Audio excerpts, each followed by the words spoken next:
তরমুজ না ভাঙ্গি? তরমুজ। আরে বাড়ি কি দিকে আসেন? এই সাইজের তরমুজ নরমালি কয়টা খেতে পারবেন? নরমালি 2টা খাবেন। আর প্রত্যেকটা তরমুজ খাওয়ার জন্য আমি যদি আপনাকে 500 টাকা করে দেই, তাহলে আপনি কয়টা তরমুজ খাবেন? 5-7টা। আপনি একা লাল হবে? ও ভাই, মাশাআল্লাহ মাশাআল্লাহ। কি লাল কাকা, তরমুজ পছন্দ হয়েছে না? হ্যাঁ ঠিক আছে কাকা, ধরেন শুরু করেন। বিসমিল্লাহ বিসমিল্লাহ বলছেন। তরমুজ কি মিষ্টি আছে? দর্শক, এই চ্যালেঞ্জ যদি আমি আপনাকে দিতাম, আপনি কতটা তরমুজ খেতে পারতেন একটু কমেন্ট করে জানান। আমরা দেখবো কাকা কয়টা তরমুজ খেতে পারে। দর্শক, কাকা কিন্তু খুব সরল মনের মানুষ, আমি যা দেখতেছি। কাকা, এই ধরনের চ্যালেঞ্জ কে কখনো কোনোদিন আপনাকে দিছে? দেয় নাই। তো আজকে এই চ্যালেঞ্জ পেয়ে আপনার কেমন লাগতেছে? সিরিয়াসলি হাতে তালি হোক, হাতে তালি হোক, কথা সোজা। কাকার নাকি আনন্দ লাগতেছে, কাকার আরো আনন্দ দিব। কাকা খান, আমি কি আরেকটা নিব? হ্যাঁ নিব। মাশাআল্লাহ। এই কাকা আরো একটা লাগা।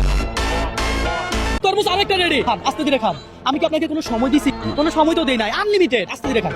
বিসমিল্লাহ। 1000 টাকা ধরেন, এটা আপনার বাসার জন্য আপনি নিয়ে যান, ঠিক আছে? দর্শক, আজকে চ্যালেঞ্জটা ছিল এমন। এই হলো 500 টাকার নোট, এটা আপনার একটা তরমুজের টাকা। আরো একটা তরমুজের টাকা আপনি আমার থেকে পাবেন। এই ধরেন আরো একটা তরমুজের টাকা। হ্যাঁ